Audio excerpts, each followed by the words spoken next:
Juan nació en la Villa de Toro, en la actual Zamora, una provincia de Castilla y León, comunidad autónoma que pertenecía en el pasado al Reino de Castilla y que ahora está integrada en el conjunto de España. El pequeño vino al mundo como una alegría, pues era el segundo hijo del matrimonio real, pero el primer varón. Por fin, y después de 8 años de matrimonio, habían tenido un heredero, un niño que llevara en sus venas tanto la sangre de Pedro I, que para unos es llamado el Justo y por otros el Cruel, y de Enrique II, el primer gobernante de la casa Trastámara,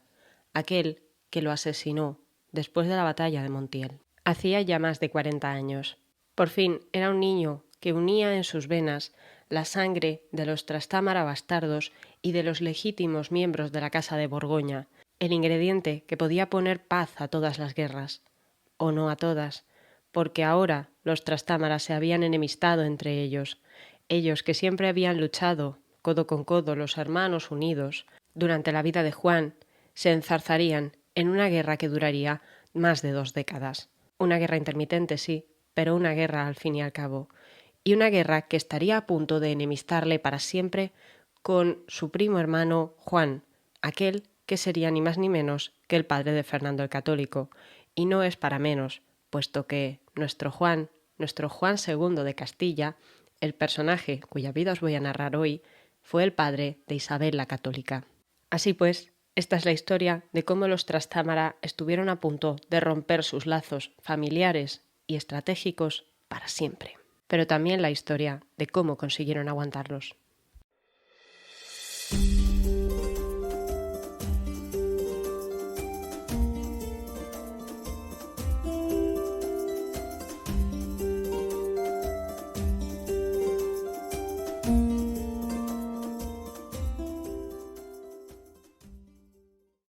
Juan se convirtió en rey a muy corta edad.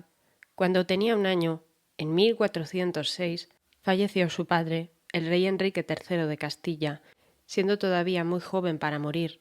y dejando además el reino en manos de su esposa Catalina de Lancaster, nieta de Pedro I el Cruel, y de su hermano menor, don Fernando de Antequera, uno de los nobles más poderosos, por no decir el más poderoso de la época,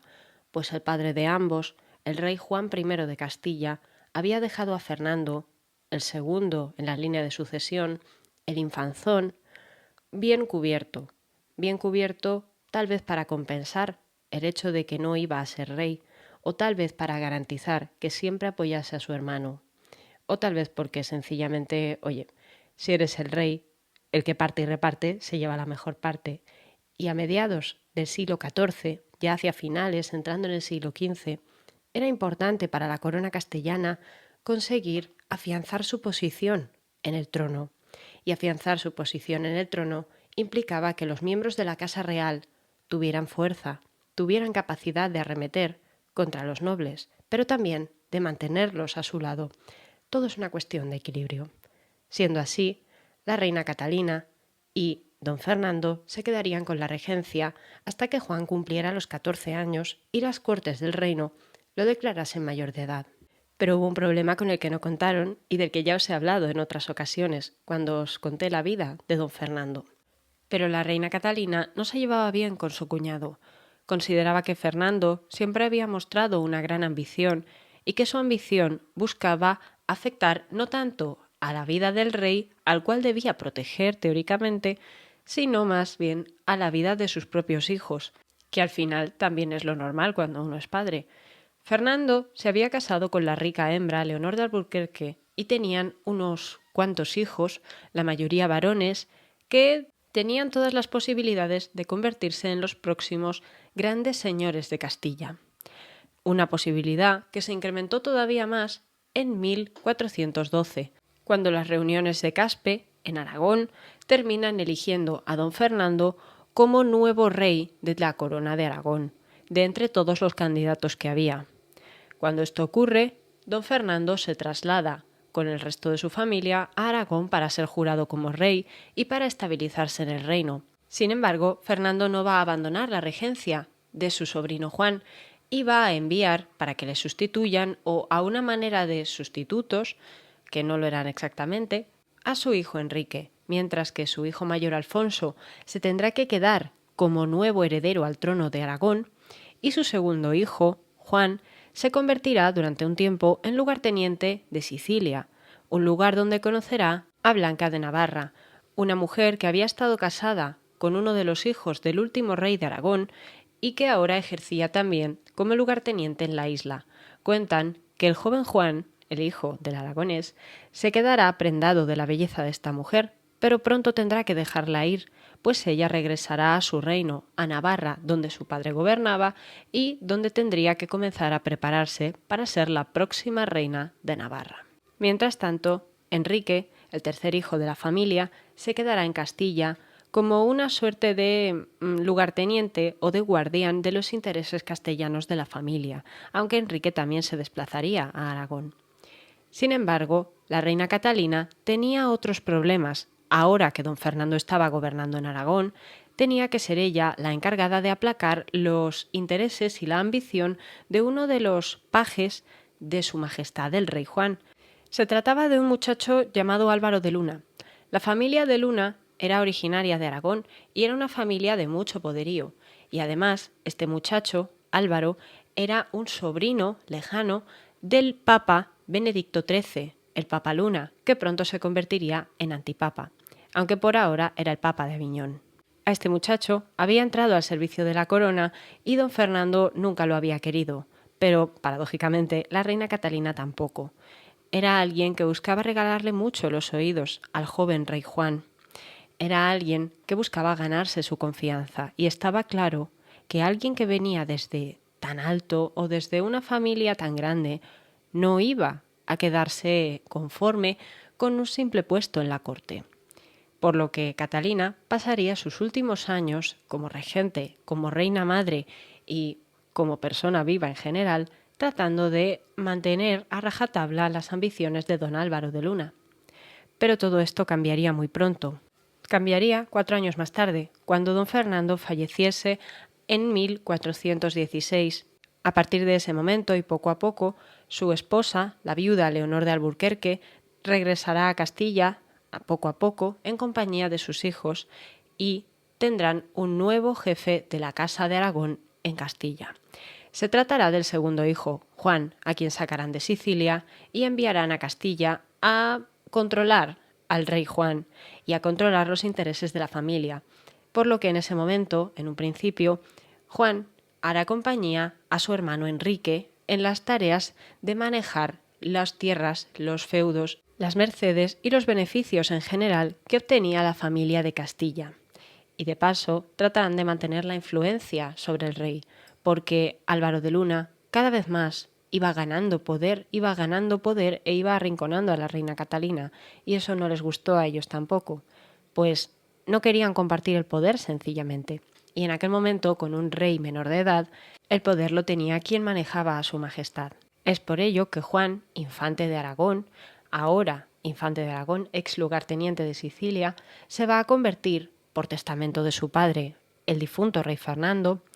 en el heredero, en el gran sucesor dentro de Castilla, mientras que su hermano Alfonso se convertirá en rey de Aragón. Y no cualquier rey, pues será Alfonso V el Magnánimo, del que ya os he hablado anteriormente. Un hombre que se habría casado el año anterior en Valencia con la infanta María de Castilla, la hermana mayor de nuestro joven rey Juan de Castilla, nuestro protagonista de hoy. Por lo que Juan muy pronto perderá a su hermana, que seguramente sería una de las pocas que habría estado con él desde la infancia y que lo querría, pues, más allá de como una figura política. Del mismo modo, el joven rey Juan muy pronto perdería a su madre, en el año 1418. La vieja reina Catalina habría fallecido dejando a su hijo a merced de todos los nobles del ambicioso Álvaro de Luna, que ahora sí ya no tendría ningún tipo de rival, y también a merced de sus primos los infantes aragoneses Enrique, Juan y la madre de estos, la rica hembra Leonor de Alburquerque. Pero al menos pronto se desharían de Juan, pues el infante Juan, perdonadme porque sean dos nombres iguales, pero es que casualidades de la historia, voy a intentar que se distingan bien. El infante Juan de Aragón se marchará pronto también. Se marchará a Navarra, porque su madre, Leonor de Alburquerque, habría pactado su matrimonio con Blanca, la mujer que había estado en Sicilia haciendo de lugarteniente,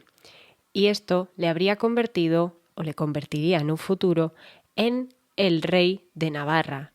Juan, hijo del rey de Aragón y un castellano de pura cepa, se convertiría en el señor de uno de los reinos peninsulares más antiguos, por no decir el más antiguo realmente. Y eso no hacía otra cosa que, por una parte, subir todavía más el poderío de los aragoneses, que ahora controlaban toda la frontera este con el reino castellano y lo dejaban aislado del resto de Europa, y además también reforzarían su posición en Castilla, ya que ese mismo año, del mismo modo que Leonor de Alburquerque había pactado el matrimonio de su hijo Juan con la heredera navarra, también consiguió pactar el matrimonio entre el rey Juan, el joven rey Juan de Castilla, con una de sus hijas, la infanta María de Aragón. Por supuesto, doña Leonor habría pactado esto desde hacía tiempo y en compañía de su esposo cuando estaba vivo, don Fernando,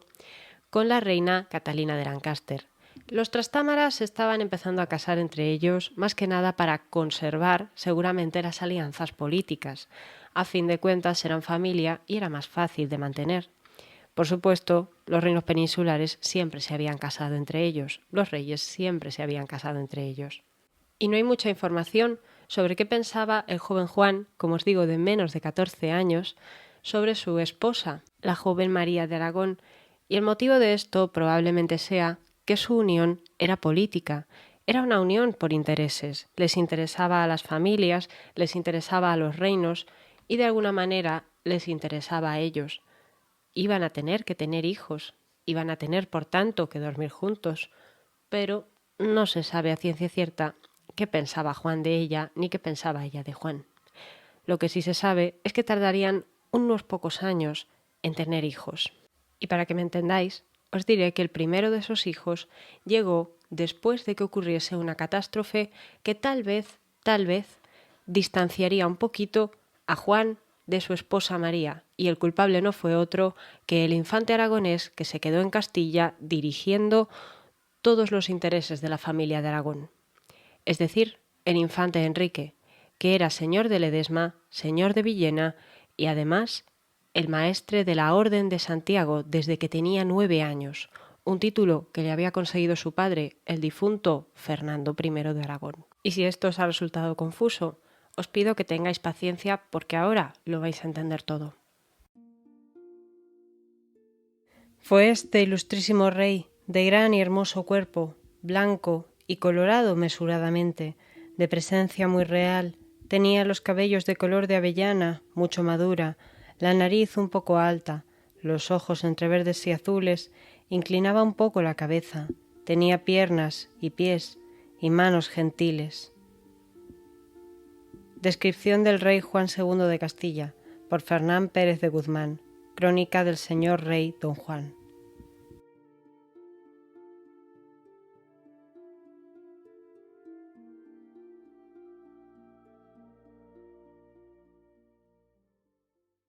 Por fin, en el año 1419, unas cortes celebradas en Madrid terminaron declarando que el rey Juan de Castilla ahora, por fin, era mayor de edad, ya tenía más de 14 años y, por tanto, tenía toda la capacidad y todos los poderes para gobernar por su cuenta,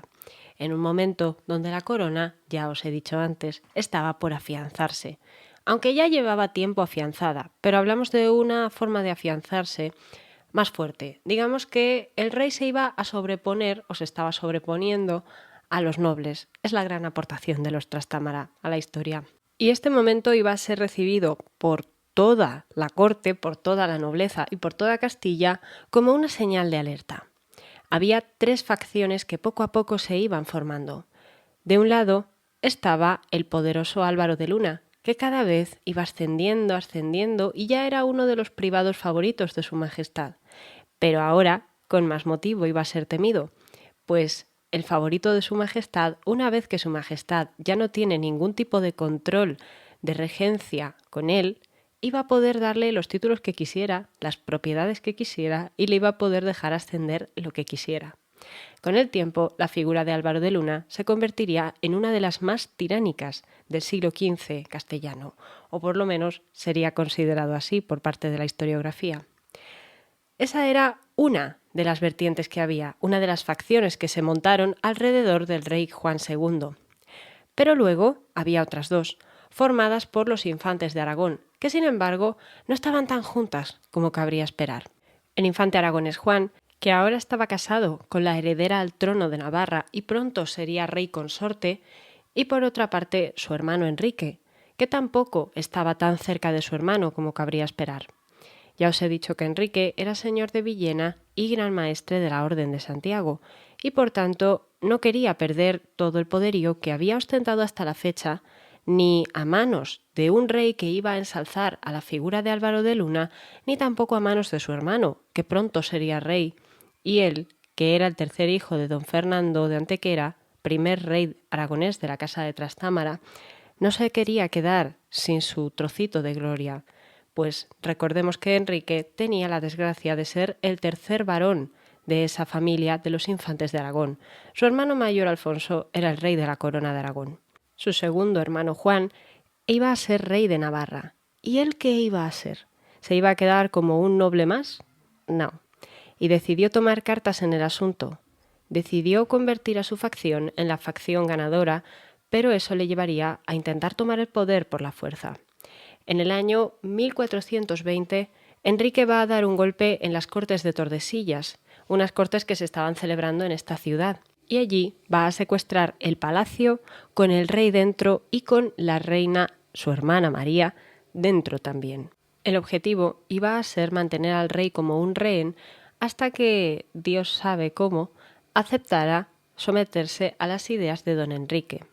Pero Enrique no se iba a quedar en Tordesillas, donde pronto llegarían tanto Álvaro de Luna como su hermano Juan, cada uno por un lado, para atacarles y para liberar al rey, y decidió trasladarlo, llevárselo al castillo de Montalbán, que en aquel momento pertenecía al infante Enrique. Pero cometió un error en el camino, y es que don Álvaro de Luna aparecería y ayudaría al rey a escapar, por lo que don Álvaro de Luna se ganó todo el apoyo y todo el aprecio del rey, mientras que Enrique cayó en desgracia y su hermano, Juan, decidió, una vez más, oponerse a él y ponerse al servicio de su majestad, ofreciendo, como buen vasallo que era, sus respetos al monarca, un movimiento muy inteligente. Enrique, por su parte, para salvar la vida y salvar también su posición, trató de casarse con Catalina, una hermana del rey Juan, que todavía estaba sin desposar. Aunque debo decir que las menciones a Catalina he visto que son muy escasas y a veces confusas. Sin embargo, parece ser que a través de ella Enrique habría tenido derecho a muchos territorios que, sin embargo, en un principio no se le entregaron, puesto que el rey Juan decidió, aconsejado por Álvaro de Luna, eliminar a su hermana o quitarle a su hermana parte de la dote que le correspondía cuando se casara. Y esto dejaría a Enrique con un poquito de desesperación. Y en el año 1423 ocurrieron dos sucesos fundamentales para la vida del rey Juan y también de sus primos los infantes de Aragón. Y es que decidió que iba a encarcelar, a encerrar a su primo Enrique y que también le iba a retirar todos sus títulos, todas sus posesiones y que iba a hacer lo propio con las posesiones de quienes le habían apoyado. Y al mismo tiempo que esto ocurría, iba a nombrar a don Álvaro de Luna como el nuevo condestable de Castilla, lo cual ya le iba a dar un poder prácticamente ilimitado dentro del reino. Un ultraje ante el cual parece ser que el infante aragonés Juan no dijo demasiado, pero que provocó la indignación entre parte de la nobleza castellana, incluyendo también en la ecuación a Leonor de Alburquerque, madre de los infantes aragoneses y reina viuda de Aragón, o ex reina viuda de Aragón. La situación era crítica. Con alguien como don Álvaro de Luna al lado del monarca y con alguien como el rey Juan, que aparentemente era débil de carácter y un hombre que no tenía interés en escuchar a sus primos ni a su esposa, terminaron teniendo que dejar que las noticias volasen, que los espías y que los embajadores llevaran las noticias lejos. Y lejos llegaron, pues llegaron hasta Nápoles, donde el rey Alfonso V de Aragón, hermano de los infantes, estaba tratando de reclamar sus derechos como rey de Nápoles y también metiéndose en problemas con la reina Juana, que todavía gobernaba allí. Y si queréis enteraros mejor de esa historia, os animo a que escuchéis el programa de Don Alfonso. Pero por si acaso ahora mismo no queréis escuchar esa historia, basta con que sepáis que Alfonso había sido adoptado por la reina napoletana y que tenía todos los derechos a ser el nuevo heredero, pero una serie de desencuentros y de problemas llevaron a un conflicto abierto entre don Alfonso y el pretendiente francés, el pretendiente de la casa Anjou, al trono de Nápoles. Por lo que Alfonso durante una temporada tuvo que marcharse y renunciar a la corona de Nápoles por ahora.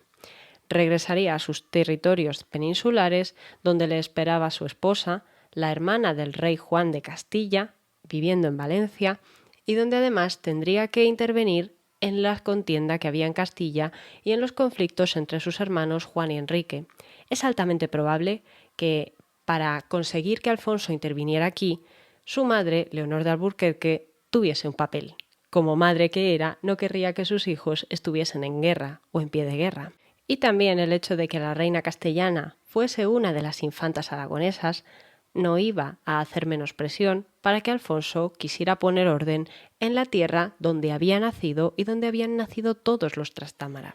Esto llevó a que en los mismos años, en el mismo momento en el que el rey Juan se encontraba intentando tener un heredero con su esposa y 2 veces habían fracasado al tener 2 niñas que habían muerto antes de cumplir los 2 años de edad, don Alfonso interviene con su hueste en Castilla y trata de hacer que sus hermanos Juan y Enrique se reconcilien por el bien de su familia y que unan sus fuerzas para enfrentarse al verdadero enemigo a batir, que no era el rey Juan de Castilla, sino el condestable don Álvaro de Luna. De esta manera, y a partir de ahora, siempre van a haber en Castilla 2 bandos totalmente diferenciados. Uno partidario del rey Juan y otro partidario de los aragoneses. Pero ojo, cuidado, porque el bando que afirmaba querer defender los intereses de su majestad el rey Juan no era otro que el bando capitaneado por don Álvaro de Luna. En realidad, es difícil pensar que los infantes aragoneses quisieran derrocar a su primo Juan. De hecho, es impensable. Sencillamente estaban peleando por ver quién iba a convertirse en la mano derecha del rey y quién iba a llevar, a la hora de la verdad, el gobierno del reino, porque ya sabemos que a menudo, los reyes no pueden gobernar solos y no pueden mantener solos el control sobre sus tierras. Sin embargo, y afortunadamente para el bienestar de la reina castellana, de su madre Leonor de Alburquerque y de los propios infantes aragoneses, el joven rey Juan terminó aceptando negociar, terminó aceptando liberar al infante Enrique y devolverle todas sus tierras con todos sus títulos, por lo que volvería a ser el maestre de la Orden de Santiago y por lo que ahora sí podría reclamar los títulos y las villas que le correspondían a su esposa, la hermana pequeña de Juan, por su matrimonio con él. Parecía que la paz, poco a poco, iba a llegar tanto a Castilla como a la familia Trastámara. Pronto, el infante Juan, el infante aragonés, se marcharía a Navarra para convertirse oficialmente en rey consorte porque su esposa, Blanca I de Navarra, era la legítima heredera al trono. Pero también, ese mismo año, 1425, marcó un hito, puesto que Alfonso regresó a sus tierras y pronto regresaría a Nápoles, y además el rey castellano Juan II, nuestro protagonista de hoy, por fin tendría lo que más ansiaba, un hijo varón, un niño sano, que esta vez llegaría a la edad adulta y llegaría a poder defender a su padre, sería un gran defensor de su padre, y a ejercer las labores como próximo rey de Castilla. Lo llamaron Enrique, en honor a su abuelo Enrique III, el padre del rey Juan, pero además llegaría a ser conocido por un apodo un poco más ofensivo, Enrique IV el Impotente, el hermano, considerado por algunos desgraciado hermano, de la reina Isabel la Católica. Pero por el momento el nacimiento de ese niño supuso una alegría, un alivio y al mismo tiempo el hecho de que Juan se afianzaba de forma estable como rey había demostrado que podía dar estabilidad al territorio y además que podía tener un hijo varón. La reina María de Aragón, por su parte, consiguió afianzar también, todavía, la posición de los aragoneses, pues además de tener las tierras, la tenían a ella, una reina aragonesa, una reina de la familia, dentro de la cama de su majestad. Todo parecía ir bien, ¿no? Pues la cuestión es que todo estaba a punto de volver a saltar por los aires. La tregua nunca llegó a ser tal, y la paz nunca llegó del todo a Castilla. Por lo menos no con esta familia de Trastámaras, no con las facciones que ya se habían formado, capitaneadas por Enrique de Trastámara, infante de Aragón, y don Álvaro de Luna, condestable de Castilla. Solamente vos digo que me sois hermano, e que se me acuerda que nos criamos gran tiempo en uno, e que non es cosa que me quiere que non vos ame, e que quiere que sea del tiempo, mi hermano sois e seréis. Carta que el rey Alfonso V de Aragón envía a sus hermanos Juan y Enrique para animar a que se reconcilien.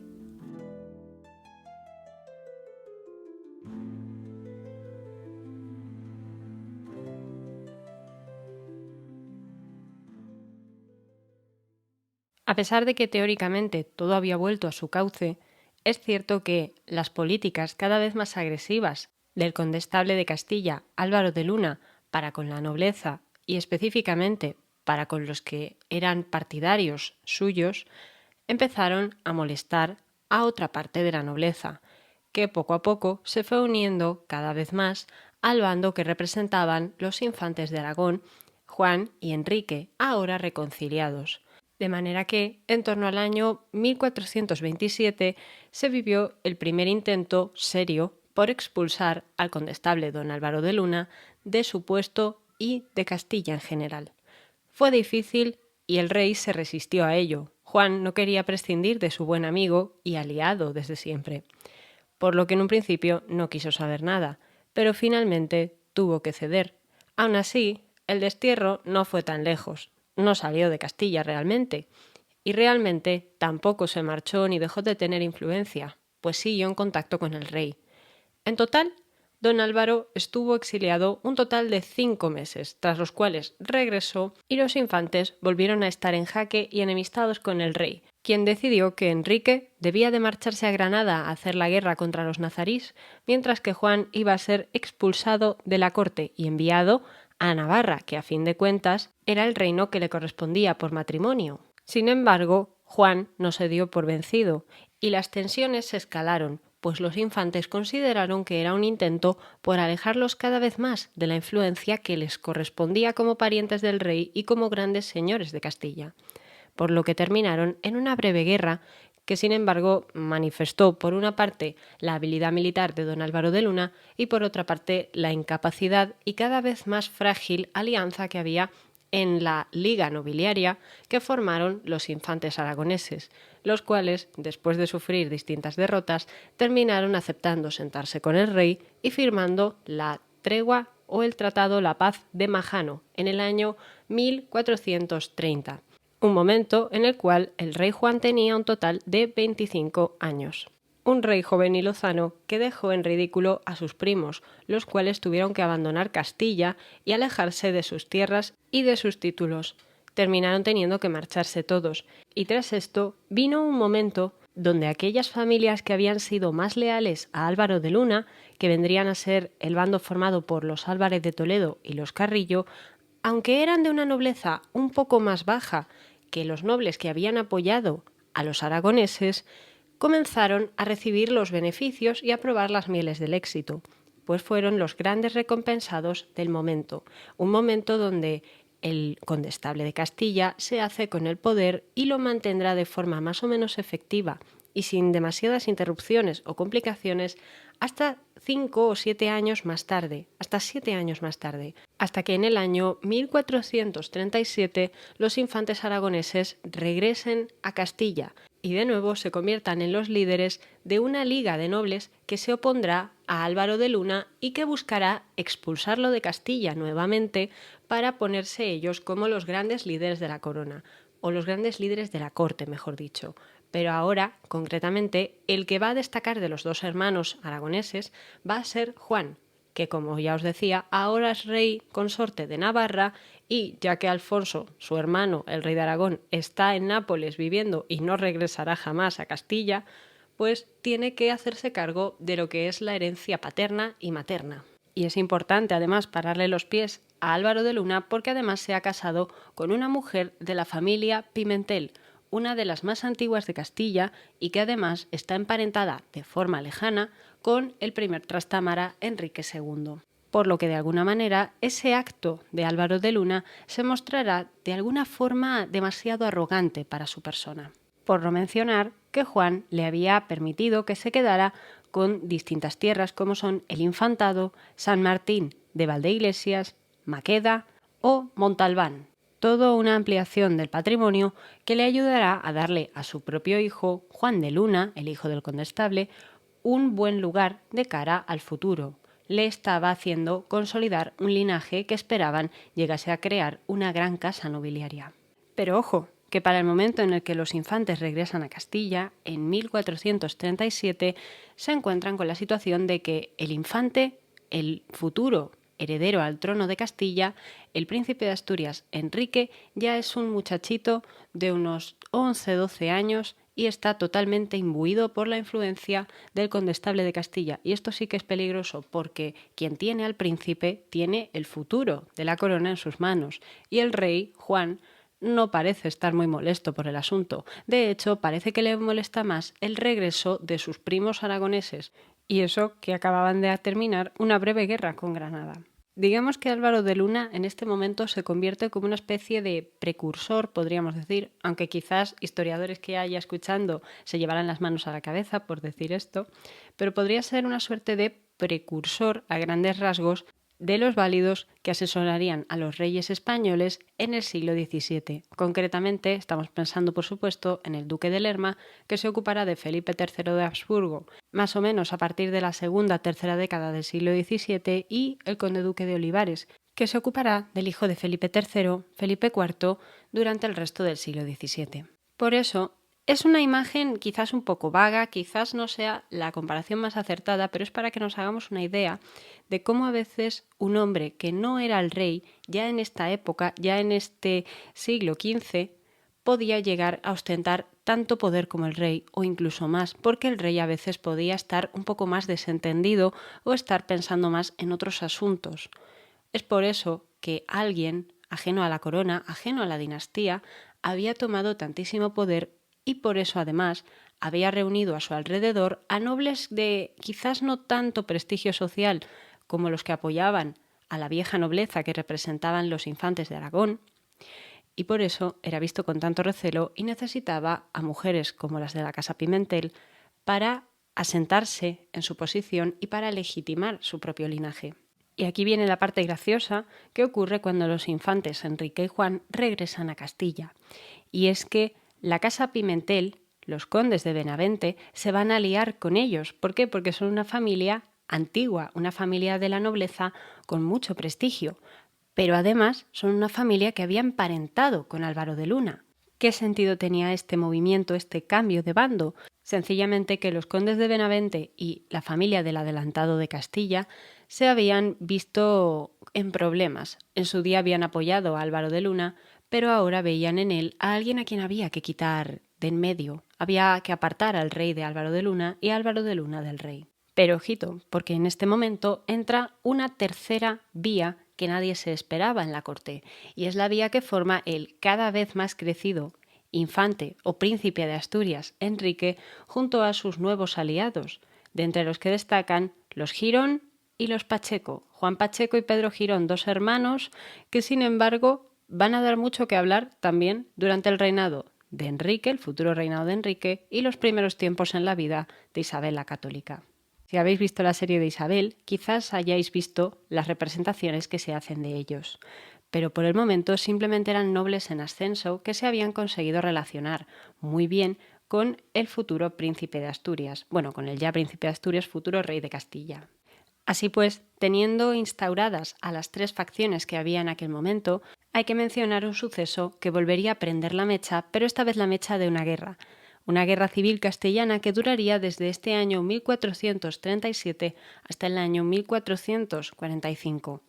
y que comenzaría, probablemente, si tuviésemos que fijar un punto, con la detención del adelantado de Castilla, Pedro Manrique. Ya os he comentado que la familia del adelantado de Castilla se había pasado de bando desde Álvaro de Luna hacia los aragoneses, pues precisamente se debió a este suceso. Cuando el rey, motivado seguramente por Álvaro de Luna, ordena detener a Pedro Manrique, comienzan los alzamientos contra el condestable de Castilla, porque consideran que ha sido un movimiento suyo.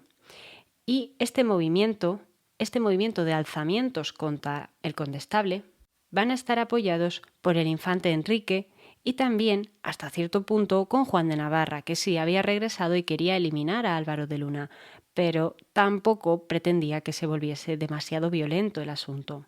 O si no, tal vez sea más probable que Juan de Navarra, ahora lo voy a llamar Juan de Navarra para distinguirlo de su primo, el rey de Castilla, nuestro Juan II, pensó que quizás sería más fácil establecer algún tipo de diálogo o de tregua, y por eso habría intentado hacer de mediador e intentar que las partes dialogaran entre sí, las partes que formaban el príncipe de Castilla, la parte que formaba el condestable y la parte que formaban su hermano Enrique y él mismo. Pero, sin embargo, el rey no estaba dispuesto a sentarse a dialogar y por eso una reunión organizada en el año 1439, conocida como el Seguro de Tordesillas, fracasó, pues ni el rey ni los nobles llegaron a ningún acuerdo. El rey no quería expulsar al condestable y los nobles no querían que el condestable se quedase en la corte. Movido por la tensión en ese momento, don Álvaro de Luna decidirá tomar cartas en el asunto y acudir a los franceses, los vecinos del norte, que podían intimidar a los navarros al venir desde el norte y alcanzar su frontera. Juan de Navarra lo consideró una suerte de amenaza por parte del condestable de Castilla y decidió unirse, ahora sí de forma permanente y con más fuerza que antes, a la misma facción nobiliaria que había estado liderando hasta la fecha junto a su hermano y que ahora, pues, hasta cierto punto, también incluiría al príncipe Enrique. Pero el príncipe realmente va por su cuenta y lo que no quiere es ver a ninguno de los otros dos. Entonces va a ir moviéndose en función de lo que venga mejor en cada momento. Con todo, se va a volver a negociar ese mismo año de 1439 y se van a alcanzar unos acuerdos conocidos como los acuerdos de Castronuño, los cuales van a marcar el exilio del condestable, van a decretar el exilio de Álvaro de Luna durante 6 meses en Escalona. Pero, de nuevo, como había pasado con el anterior intento por desterrarle, va a salir mal. El rey lo va a seguir queriendo, va a seguir manteniendo contacto con él y Álvaro de Luna va a seguir teniendo a sus agentes y a su gente metidos dentro de la corte, por lo que esto va a ser como si no hubiesen hecho nada. Los Álvarez de Toledo y los Carrillo seguían apoyando a Álvaro de Luna. Con todo, hay un problema añadido con el que no cuentan. En este caso, es un problema con el que no cuentan ni Álvaro de Luna ni ninguno de su facción. Y es que el rey Juan de Navarra se queda viudo de su esposa, la Reina Blanca, en el año 1441 y va a aprovechar la ocasión, de forma muy rápida además, junto con su hermano Enrique, para establecer lazos y fortalecerlos todavía más en Castilla, el lugar donde ambos habían nacido. ¿Y qué van a hacer? Pues bien, el rey Juan de Navarra se casará con Juana Enríquez, hija del almirante de Castilla, mientras que Enrique se casará con una mujer de la familia Pimentel, los condes de Benavente. Es decir, Enrique iba a casarse con una mujer de la misma familia con la que se había casado Álvaro de Luna, por lo que van a pasar a ser de alguna manera parientes, al mismo tiempo rivales, y los condes de Benavente van a dar muestras de cómo les gusta hacer una política doble con la que se casan de momento con uno, pero si les interesa volverán a cambiar de bando.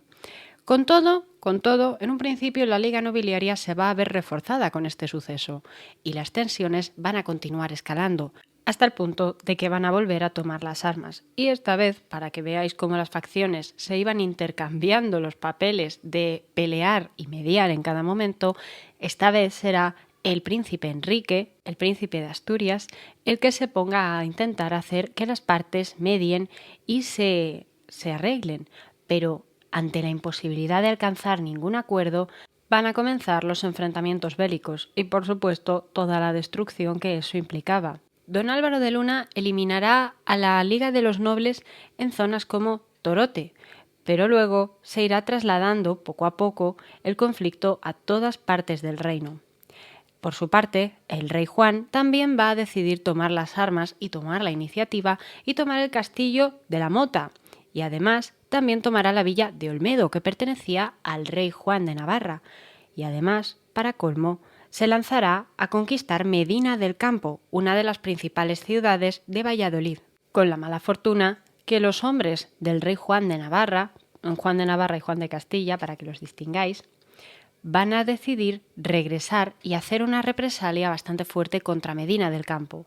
el lugar donde se encontraba el rey Juan, y lo van a tomar como rehén. Esta historia se repite continuamente. Continuamente los aragoneses se enfrentan al rey y al condestable, continuamente el condestable es desterrado y continuamente el rey es convertido en un rehén. Y en esta ocasión la Liga va a conseguir que el rey Juan firme todo lo que le pongan delante y acepte todas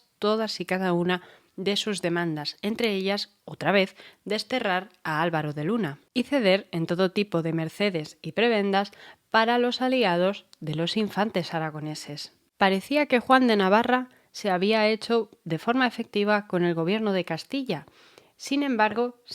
esto no va a estar del todo claro, pues de nuevo, como había pasado hasta la fecha, don Álvaro de Luna, incluso en la distancia, seguía controlando al rey Juan. Es muy llamativa la relación que hay entre ellos,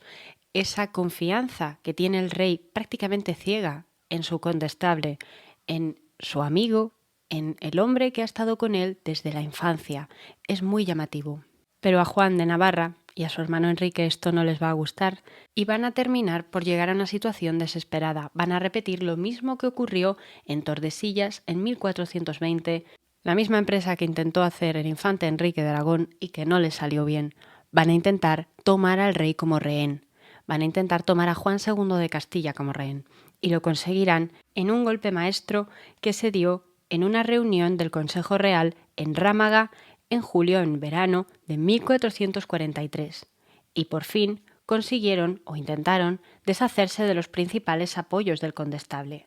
Pero en esta ocasión, con lo que no van a contar es con que el príncipe de Asturias, Enrique, va a querer liberar a su padre y va a querer alejarlo de la influencia de los aragoneses. Ya os he dicho que a Enrique realmente no le gustaba ni Álvaro de Luna, ni sus primos, sus tíos, los infantes Juan y Enrique, que ya manda narices que se llamen igual. Por lo que Enrique va a terminar declarándole la guerra a los infantes y durante un breve periodo de tiempo se va a aliar con Álvaro de Luna. Pero luego, una vez que el rey esté libre y ya no sea necesaria la ayuda de Álvaro de Luna para conseguir liberarlo, Enrique va a aliarse en secreto y de forma discreta con Juan de Navarra, otra vez con los infantes aragoneses, para deshacerse o intentar deshacerse de don Álvaro de Luna. En este intento, Juan de Navarra, es que perdonadme por los nombres en serio, pero es que yo no los he decidido así. Juan de Navarra va a volver a intentar tomar al rey de Castilla como rehén y encerrarlo en el castillo de Portillo.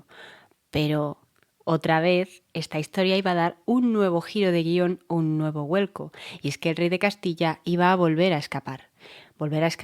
y ahora no les iba a quedar otro remedio, ni al condestable de Castilla, ni al rey de Navarra, que el de enfrentarse cuerpo a cuerpo, hueste contra hueste, en una batalla que pasaría a la historia como la batalla de Olmedo en 1445. Esta batalla pondría fin a la guerra civil, pondría fin a la hegemonía de los infantes de Aragón y también sería el principio del fin del condestable don Álvaro de Luna, aunque él todavía no se lo imaginaba. Digamos que el gobierno de Juan II de Castilla fue muy controvertido porque todo el mundo conspiraba a sus espaldas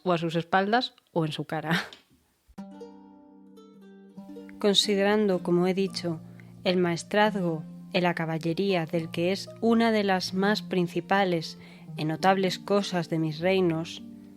he confiado de la gran lealtad e prudencia de vos, don Álvaro de Luna, mi condestable de Castilla e conde de San Esteban, vos mandé e encomendé que por servicio tomases cargo de la administración.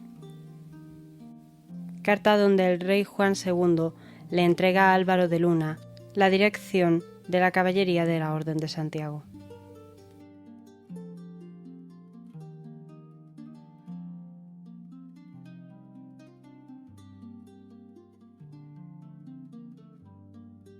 La batalla final, como os decía, se produjo el 19 de mayo de 1445 a las puertas de la villa de Olmedo, en Castilla, la zona norte de Castilla, y va a ser una más de tantas batallas que habían tenido a lo largo de estos últimos años, y una suerte de persecución que habían hecho los del bando real para con el bando de los infantes aragoneses. Sin embargo, en esta ocasión, la batalla se saldará con la derrota definitiva de los aragoneses, pues no van a recibir el auxilio que esperaban de los condes de Benavente. Tampoco van a ser muy ayudados por sus aliados actuales, pues el almirante Enríquez, el padre de la nueva esposa de Juan de Navarra, fue capturado en la contienda. Otros tantos les traicionaron y se pasaron al bando del condestable Álvaro de Luna cuando vieron que Curso iba tomando la batalla. El caso es que finalmente fueron destruidas todas sus defensas, y el infante de aragonés Enrique, aquel que tanto había dado que hablar durante el reinado de Juan II de Castilla, fue herido y murió al poco tiempo en Calatayud, fuera de Castilla. Calatayud, a día de hoy, para que me entendáis, los que no seáis de España, está en la comunidad autónoma de Aragón. El caso es que la guerra se saldó con sangre, con la sangre de los aragoneses y de todos sus aliados. Don Álvaro de Luna salió triunfal, en apariencia invencible, y además esta catástrofe, esta victoria para don Álvaro de Luna y catástrofe para los aragoneses, coincidió con una muerte, la muerte de la reina María de Aragón, la esposa de Juan II de Castilla, la madre del príncipe Enrique. La muerte de esta mujer está envuelta entre el misterio. Hay quienes cuentan que don Álvaro de Luna, el condestable, decidió envenenarla como represalia, pues ella siempre podría haber apoyado a sus hermanos, de manera que se deshizo de ella y habría comenzado a pactar en secreto hasta para el mismísimo rey Juan, un nuevo matrimonio, pero esta vez con una infanta portuguesa, una mujer llamada Isabel, que esperaban ayudase al rey a tener más hijos, por una parte, y por otra generar una alianza más fuerte entre portugueses y castellanos, pero especialmente entre los aliados de Álvaro de Luna, que esperaban ya apartasen de una vez por todas la influencia aragonesa de Castilla. No se sabe muy bien hasta qué punto Juan II estaba de acuerdo con esta situación, pero el caso es que se terminó casando con Isabel de Portugal, con Isabel de Avis, la princesa, y al mismo tiempo que esto ocurría, su primo, Juan de Navarra, se marchaba definitivamente de Castilla para no volver jamás. Se marchó a sus territorios en Navarra y en Aragón, donde muy pronto se convertiría en rey de Aragón, pero esa historia os la contaré el programa que viene. De momento, ahora tenéis que quedaros con que comenzaban los últimos 10 años de la vida y del reinado del rey Juan II de Castilla, un reinado, una época que debería haber sido pacífica, pues ahora Álvaro de Luna tenía total libre albedrío, pero a veces las deudas regresan del pasado y don Álvaro de Luna tenía muchas deudas y debía mucho a mucha gente. Incluso la nueva reina Isabel, la cual ha sido tildada por la historia como una loca, quizás como su nieta, la mal llamada Juana la Loca, tampoco le tuvo demasiado cariño. En cualquier caso, poco se podía hacer al respecto, ya que en esta época Isabel le dará al rey Juan 2 hijos preciosos, Isabel y Alfonso. Isabel, ya lo habéis adivinado, la futura reina católica. Para este tiempo, Juan ya tiene más de 40 años, pero aún está preparado para una última sorpresa que le dará la vida. Y esta vez quien se opondrá a su amigo Álvaro de Luna no serán otros que su esposa Isabel, su hijo Enrique y todos los demás nobles. Pero además, Álvaro de Luna va a empezar a sentir algo que no había sentido nunca, y eran los celos. Los celos porque la nueva reina, una reina que él había puesto en el trono, comenzaba a ganarse la confianza del rey y su cariño. Incluso también había otros hombres que comenzaban a despuntar y que amenazaban su poder en cuanto a la confianza con el rey se refiere. Eso siempre había pasado, pero ahora estaban en paz. Ahora ya no iba a saltar más guerras, y Juan cada vez era más mayor, por lo que había posibilidades de que le quitaran su puesto a Álvaro de Luna, y sobre todo si Enrique por fin llegaba al trono. Cuentan las historias que su situación comenzó a asustar a la reina Isabel, quien habló con su marido, el rey Juan, y trató de pedirle que prescindiera del favorito. Dicen que Enrique también afectó, y hay una historia que cuenta que, en mitad de una misa, Álvaro de Luna asesinó a uno de sus rivales, a uno que estaba aspirando a ser el nuevo confidente del rey Juan, por lo que Su Majestad no tuvo otro remedio que ordenar que lo detuviesen allí mismo, que lo detuvieran y que lo sometiesen a juicio, un juicio que se produjo en el año 1453. El rey tuvo que ceder y no hubo manera de evitarlo. No se sabe si fue una conjura o si fue algo real. Lo más probable es que este juicio fuese una cosa muy manida o muy amañada. Pero la cuestión es que don Álvaro de Luna finalmente fue declarado a muerte. Fue declarado a muerte mientras que su esposa, la mujer de la familia Pimentel, Juana, y su hijo, Juan de Luna, se refugiaban en Ascalona, el lugar donde se habían refugiado otras tantas veces cuando habían desterrado a Álvaro de la corte, y se negaron durante un tiempo a las órdenes del rey de entregar títulos y tierras a la corona, llegando a pedir la intervención y ayuda del mismísimo Papa. Pero el Papa no pudo hacer nada, y ni tan siquiera las protestas de los que todavía eran partidarios de don Álvaro pudieron hacer que Juan cambiase de opinión. Era necesario y era lo que se había decretado, y más que nada quizás el propio rey había comenzado a desconfiar de su antiguo favorito, por lo que a principios de junio de 1453, 2 meses después de que Álvaro de Luna fuera detenido, fue ajusticiado y decapitado en público en la Plaza Mayor de Valladolid, provocando que acabase una era en Castilla que se había cobrado tanta sangre y que también acabase la vida del rey, el cual no sobrevivió a su favorito más allá de un año y dicen que se arrepintió de la decisión tomada hasta el último momento, pero ya no había nada que hacer. Finalmente, el rey Juan falleció junto a aquel hombre que le había acompañado desde la niñez. Murió un 20 de julio de 1454 a los 49 años de edad y dejó tras él uno de los gobiernos más polémicos de la historia castellana y española en general, y por delante el gobierno de su hijo, el príncipe Enrique IV, que subía al trono y era una nueva esperanza, un rey joven, un rey que había demostrado templanza y capacidad, pero también un rey que tendría un problema muy grande, y sería el problema de no ser capaz de engendrar un heredero. Un heredero que le llevaría a un conflicto con su propia hermana, la infanta Isabel, la cual, después de la muerte de su padre, fue enviada a la villa de Arévalo junto con su madre, Isabel de Portugal, y su hermano Alfonso, para que pasaran allí la infancia y para que de alguna manera también controlasen la aparente depresión o locura, porque en aquella época no se le llamaba depresión, que afectaba a su madre. Una afección que se suele decir, a día de hoy, podría haber sido una depresión posparto demasiado alargada. Pero sea como sea, comenzaba por fin, para Castilla, y cada vez se acercaba más, la era de los católicos, la era donde Isabel por lo menos ya daría sus primeros pasos. Y hasta aquí el programa de hoy. Espero que os haya gustado, que no os haya decepcionado. Habéis ganado la encuesta que hice los que votasteis por Napoleón y ahora sí que os lo voy a decir, lo tendréis como próximo programa. Así que no os digo nada más, como siempre espero que os haya encantado y nos vemos la semana que viene.